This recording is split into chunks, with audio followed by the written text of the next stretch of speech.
चांगलं प्रावंतिक आहे. कामामध्ये राम आपण म्हणा, कामामध्ये जर आपण लक्ष घातलं तर आपल्याला कुठल्या गोष्टीची कमी पडणार नाही. संसारामध्ये दुःख, संसार कसा आहे, दुःख बांधवडी हा संसार, दुःखातून आपण जर बाहेर पडायचं असेल तर आपण परमार्थ केला पाहिजे. परमार्थ जर करायचा फुल टाईम आपण म्हणजे पूर्ण वेळ करायला पाहिजे का नाही. कालचाच एक किस्सा सांगतो की माझे एक मित्र आहे, माझे जिवलग मित्र आहेत. तर मला म्हणे की अरे मी म्हणलं असं असं कीर्तन सेवा आहे मी करतोय. अरे म्हणे जा म्हणे. अरे आता माझं काय माझं काय वय राहिलं का. जेव्हा नातरुंड होतील, जेव्हा माझे नातू होतील तेव्हा मी भक्ती कराल. अरे मी म्हटलं हे तुला माहिती आहे का तू किती वर्ष जगणार. तू नातू पाहिजे हे तुला माहिती आहे का. मला तरी माहिती आहे. माझा आणखी 60 वर्षात तरी म्हणतो की माझं वय झालेलं नाहीये. माझं असं म्हणणं आहे की तुकोबाराय म्हणतात, तुकाराम महाराज म्हणतात, जगद्गुरू म्हणतात की आपण आपल्या घरामध्ये जर भक्तीचं वातावरण निर्माण केलं, जर माळ घातली आणि घरातील वातावरण जर तुम्ही दररोज जर समजा आरत्या म्हणला, घरात जर भक्ती चाललंय, एखादा तुम्ही पारायण करा, हरिनाम भक्ता करा, तर सतत जर तुम्ही जर केलं तुमच्या घरातलं वातावरण बघा, एखाद्या घरात अतिशय प्रसन्न वातावरण होतं. कारण त्या घरामध्ये भक्तिमय वातावरण असतं, अतिशय प्रसन्न वातावरण असतं. आणि म्हणून जर आपल्याला जर याच्यातून दुःखामधून जर निवृत्ती पाहिजे असेल, दुःखामधून जर निवृत्ती पाहिजे असेल तर आपण भगवंताचे चिंतन केलं पाहिजे. मी पूर्वीच्या पहिल्या मुद्द्यावर येतो, सॉरी मला जर तो विसरलं, की क्रियमान कर्म म्हणजे कामामध्ये राम. आपण कुठलं कर्म करत आहोत, कोणतं कर्म करत आहोत, तर ते कर्मच आपल्या उपयोगी येतो. तुम्ही चांगलं कर्म करा तर ते तुम्हाला उपयोगी येणार, क्रियमान कर्म.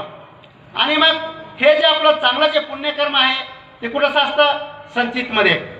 संचित कर्म आणि प्रारब्ध कर्म. आपण काय म्हणतो की प्रारब्ध जे आहे हे आपण बऱ्याच म्हणतो की प्रारब्ध हे आम्हाला चुकलेलं नाहीये. प्रारब्ध हे कोणालाही चुकलेलं नाही, इव्हन परमेश्वराला चुकलेलं नाही. परंतु परमेश्वराच्या भक्तीमध्ये एवढी ताकद आहे की प्रारब्ध सौम्य करण्याची ताकद हे फक्त भगवंताकडे आहे. आणि तुम्ही जर भगवंताची जर भक्ती केली तर ते तुमचं प्रारब्ध जे दुःख जे आलेलं आहे तर ते सौम्य करण्याची ताकद फक्त भगवंत करू शकतो. हे मात्र छाती करून विठ्ठल.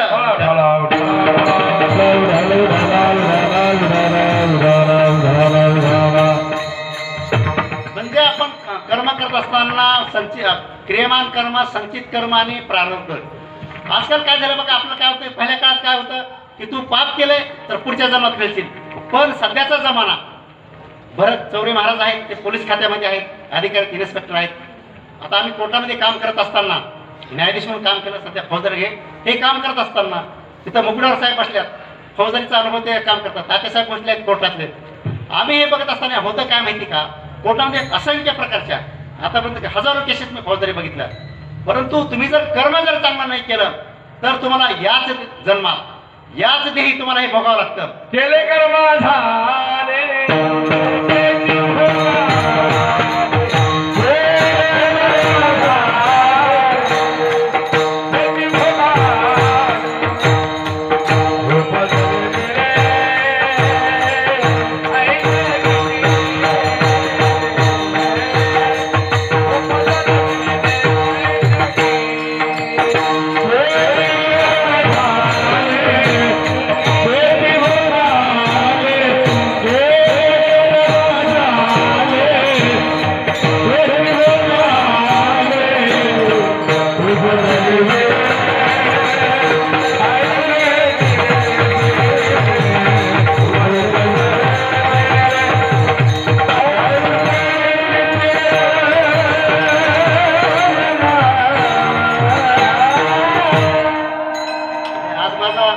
योग चांगला आहे की इतके गायक अनुभव आहेत की मला सगळे सांभाळून घेतात.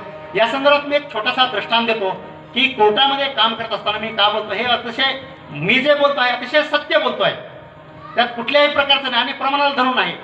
की कर्म आपण करत असताना की कर्म एक किस्सा सांगतो. आता माझ्या समोर इतके तुम्हाला वेळ मिळणार नाही, आपल्याकडे 4 चरणाचा अभंग सोडायचा आहे मला. तर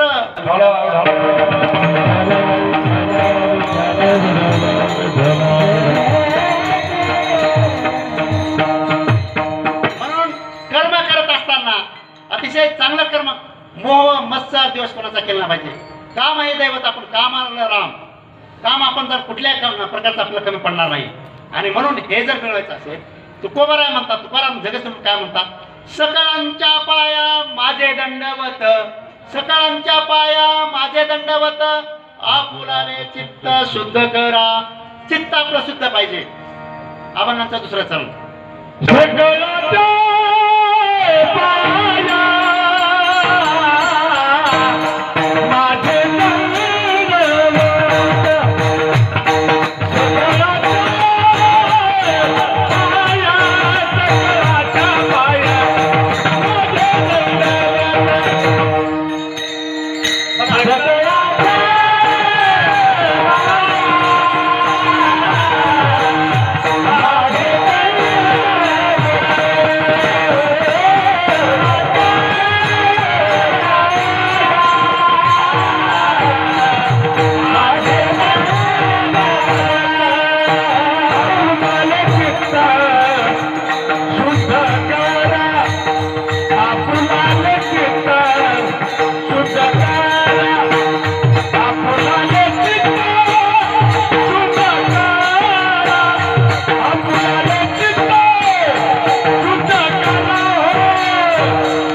पाहिजे.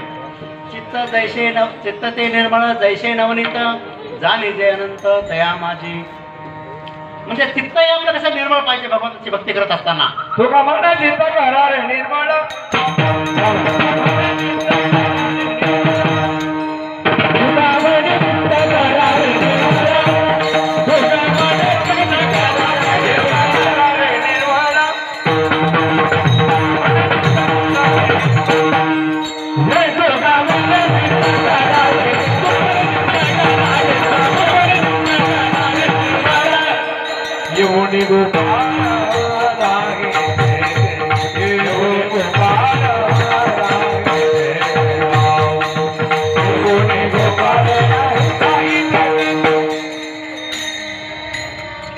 म्हणजे भगवंताची आपण भक्ती करत आहोत, परमार्थ करत आहोत, आपल्याला देव भेटला पाहिजे की नाही.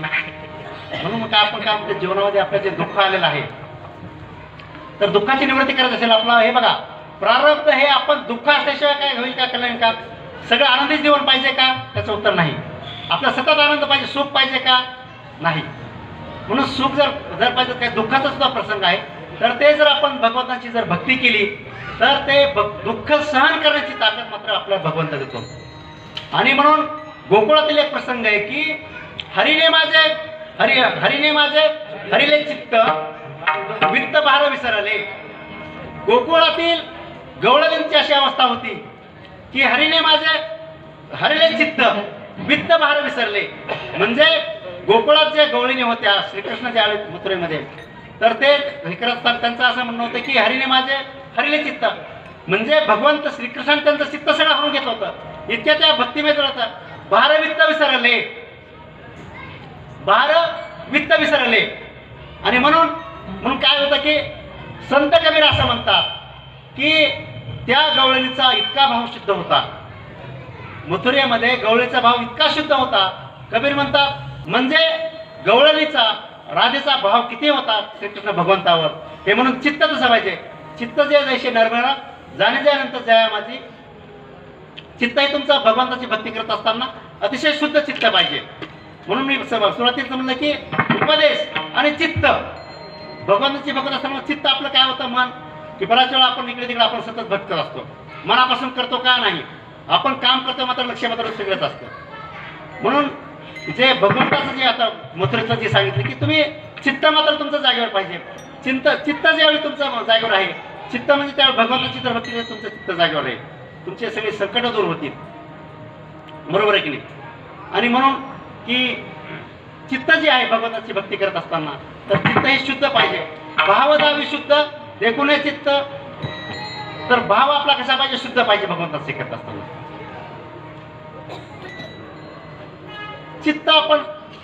चित्त म्हणजे काय की भगवंताची आपण भक्ती करत आहोत. चिंतन तिसरं, चित्त म्हणजे आपण भगवंताची भक्ती शुद्ध भावाने आपण केली पाहिजे. विठ्ठल विठ्ठल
पाहिजे असेल आपल्याला मनुष्य देह जन्माला आपण आल्यानंतर, तर आपण काय केलं पाहिजे, चिंतन केलं पाहिजे. चिंतन ही तर अभंगाचं तिसरं चरण, हित ते करावे देवाचे चिंतन. देवाचे चिंतन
परमेश्वराची प्राप्ती होण्यासाठी, आत्यंतिक दुःखाची निवृत्ती होण्यासाठी आपण चिंतन केलं पाहिजे.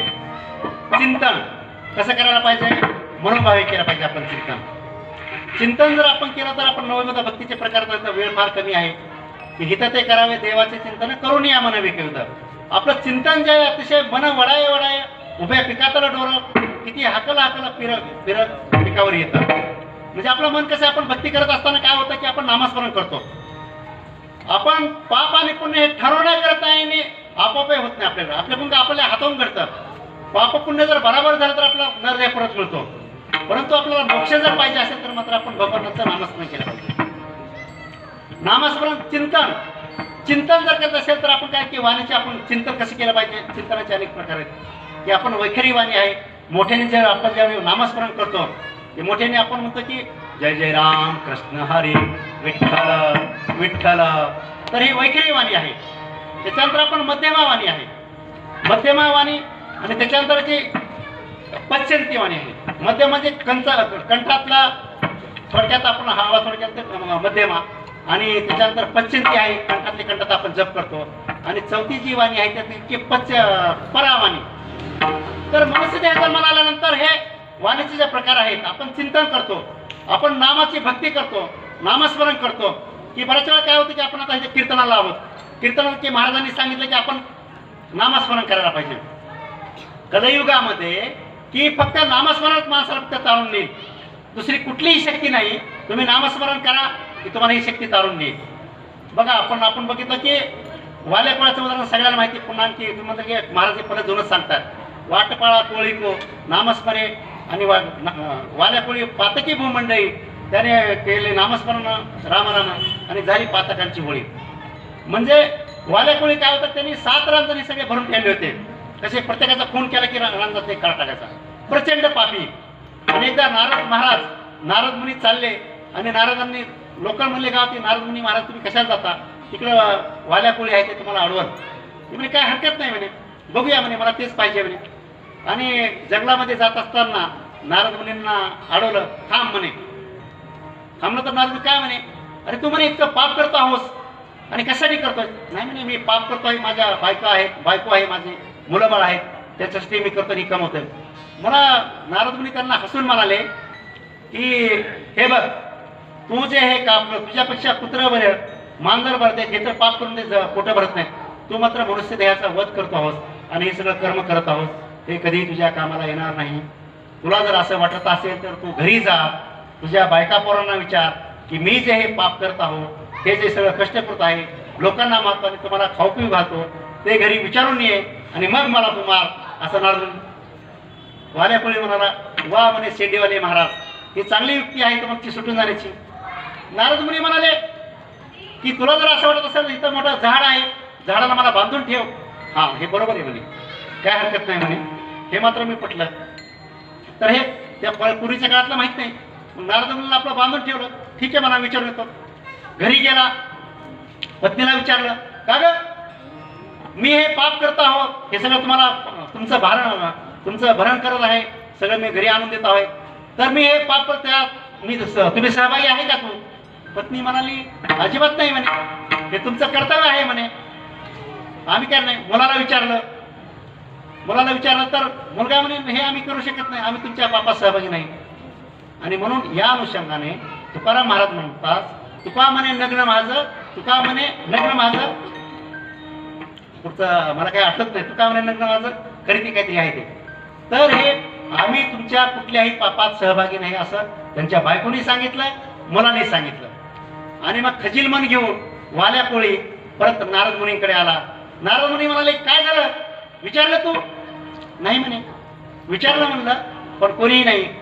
त्यांची पत्नी म्हणाले की जे तुम्ही पुण्य करत आहात, पती जे पुण्य करतात तर अर्ध पुण्य मात्र पत्नीला मिळतं, पण पतीने जर पाप केलं ते मात्र पापाला मिळत नाही. हे पाप मात्र पतीवर समजतं. माझ्या भगिनी आहेत, नवरा जर आपला पुण्य करत असेल, देवदेव करत असेल, अर्ध पुण्य तुम्हाला जातं बरं का. त्याच्यामुळे आपल्या नवऱ्याने मात्र भक्ती केली पाहिजे, परमार्थ केला पाहिजे, हे मात्र तेवढंच करत.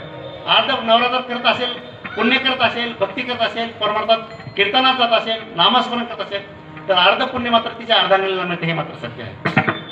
तर तो आल्यानंतर काय झालं की नारद मुनी म्हणला की नाही म्हणला. महाराज म्हणला माझ्या हात तपापात कुणीही सहभागी नाही. मग काय करायचं? मग नारदांनी त्याला उपदेश केला की तू नामस्मरण कर. तर त्याला म्हणता येत नव्हतं की मरा मरा म्हणाला, तो मारा मारा म्हणाला. तर त्याच्यानंतर तो काय केला की राम राम म्हणायला लागला.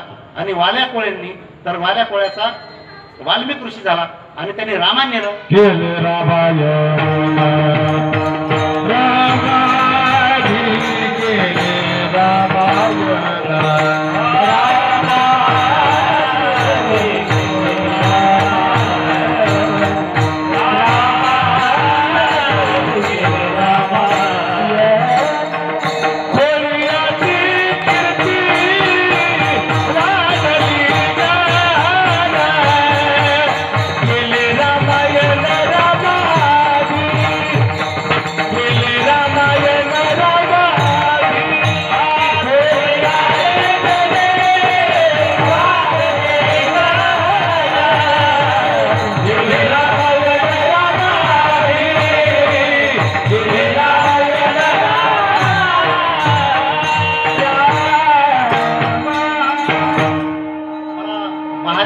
भगवान देवांचा देव त्याच्यावर थोडंसं बोलायचं आहे.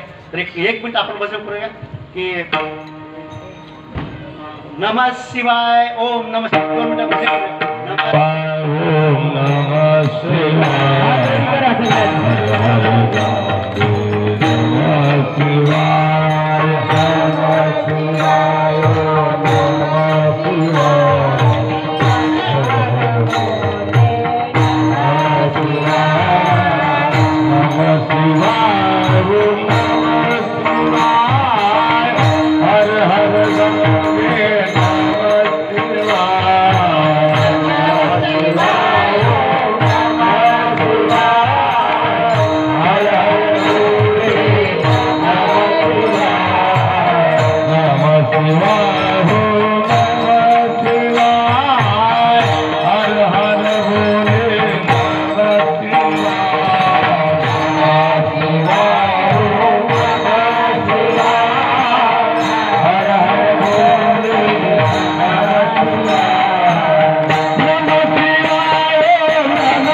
नामाच्या अनुषंगाने की शंकर एकदा काय करत होते की त्यागुनी कैलास सर्व ही संपत्ती, त्यागुनी कैलास सर्व ही संपत्ती, स्मशानात रुद्र वस्ती करी, महादेव भजन करी, राम नामे जपस.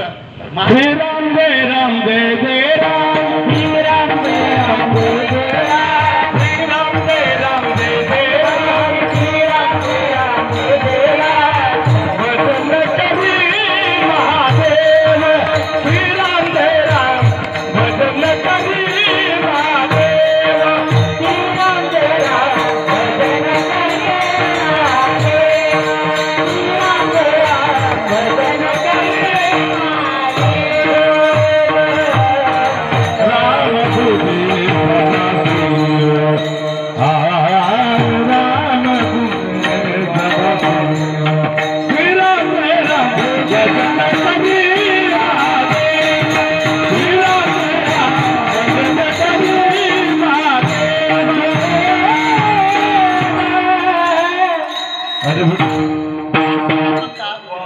एकनाथ महाराज म्हणतात की शिव उमा जपती. शिव उमा जपती म्हणजे काय की एकदा काय झालं की असंच आता महाराजांनी जे प्रमाण दिलं आहे सुरटकर गुरुजी महाराजांनी हरिभक्त, तर शंकर हे भजन करत होते आणि पार्वतीने मला विचारलं की महादेव तुम्ही काय करतात? ती म्हणे भजन करतो. ते म्हणे कोणाचं? ती म्हणे रामाचं. पार्वती माता म्हणाले की ते काय कामाचं? तो एकतर स्त्रीलंपट, राम कसलं काय? ते म्हणे तू असं बोलू नको. महादेव म्हणाले हे अतिशय चुकीचं आहे. नाही म्हणे मी परीक्षा घेणार. ठीक आहे म्हणे परीक्षा घे, मी मात्र रामाचं भजन करतो.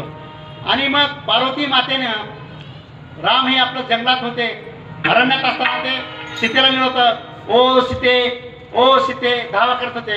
आणि पार्वती मातेने मात्र सीतेचं रूप घेतलं आणि रामासमोर प्रगट झाली. आता राम म्हणजे काय, प्रत्यक्षात ते भगवानच आहेत श्रीराम. तर त्यांनी ओळखलं आणि ते म्हणले की तू काही माते तू कसे काय इकडं. आणि मग पार्वती माता खाली झाली आणि म्हणून ते तुकाई नाव पडलेलं आपल्याकडे, तुकाई तुम्ही कसं काय. आणि मग ती म्हणले की स्वामी मला माफ करा, मी तुमची परीक्षा घेण्याकरता चालले होते. आणि मग ती खजित झाली म्हणजे. आणि मग हे पार्वती माता परत शंकराकडे आली. काय काय म्हणे, तू घेतली रामाची परीक्षा. हो घेतली म्हणे. मग ते महादेवच्या लक्षात आलं की हे खोटं बोलते. आणि म्हणून महादेवाने काय केलं की पार्वतीचा त्याग केला. आणि मग हे झाल्यानंतर पार्वतीला अतिशय दुःख झालं आणि तिने स्वतःचा ध्यान त्याग केला. आणि म्हणून तिने की हिमालयाच्या पोटी जन्म घेतला, हिमालयाच्या कन्या पार्वती. आणि मग ते जन्म झाल्यानंतर पार्वतीने इतकं मोठं तप करण्यास सुरुवात केली, प्रचंड तपश्चर्या सुरू केली आणि देवही घाबरले. आणि मग त्यांनी सांगितलं की पार्वती माता तुम्ही हे तप थांबवा. ती म्हणे मी नाही थांबवणार. ती म्हणे माझी एक अट आहे. ती म्हणे काय अट आहे, माझं शंकराशी लग्न लावून द्या. मग देवाने ती अट मान्य केली. आणि मग ते काय केलं की पार्वतीचा पुन्हा शंकरासोबत विवाह लावून दिला. आणि म्हणून नाथ महाराज म्हणतात की शिव माझं पती. आणि म्हणून मग काय पार्वती माता काय म्हणाली, ती रामायण काय सांगितलं की महाराज शंकर तुम्ही मला हे महादेव घे मला रामायण सांगा. म्हणून शिव उमा जपती असं नाथ महाराज म्हणतात. विठ्ठल विठ्ठल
संपले, परंतु मी 5 ते 10 मिनिटात संपवतो.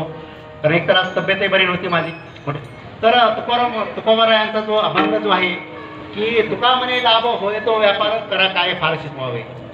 तुका म्हणे लाभ होय तो व्यापार.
तुकाराम महाराजांनी व्यापार केला.